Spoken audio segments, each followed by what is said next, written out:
바이든 미국 대통령이 전면전을 앞둔 이스라엘 방문길에 오를 예정입니다. 이 지상전을 준비하고 있는 이스라엘 설득에 나설 것으로 예상이 되는데요.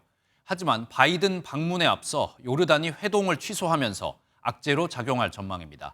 워싱턴 연결해 자세한 내용 알아보겠습니다. 최중락 특파원. 네, 워싱턴입니다. 네, 바이든 대통령 지금 출발을 한 상황입니까?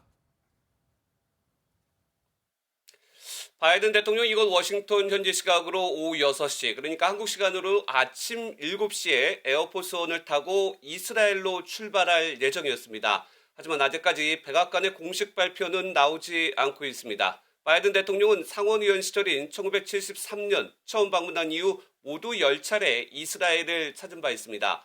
바이든 대통령은 네타냐후 이스라엘 총리와 만나 이스라엘의 주권과 자국민 보호에 대해 지지를 재확인할 예정입니다.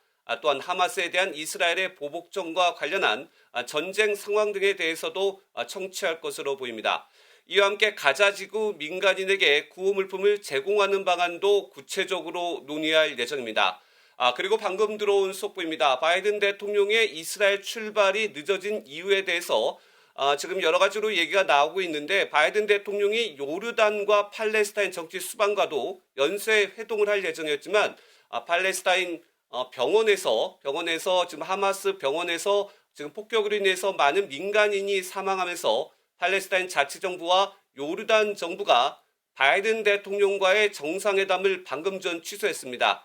이에 따라서 바이든 대통령은 이스라엘만 방문할 가능성도 커지고 있습니다.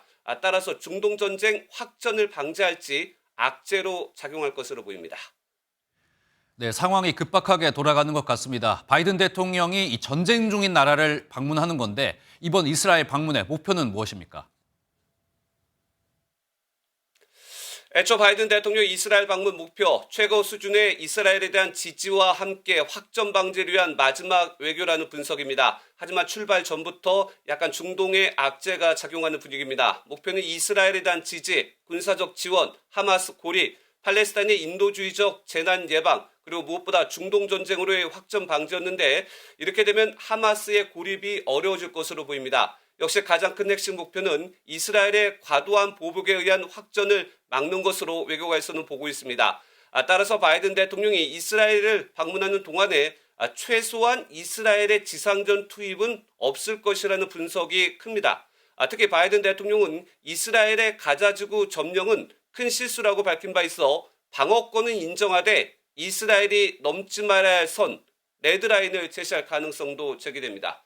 지금까지 워싱턴에서 전해드렸습니다.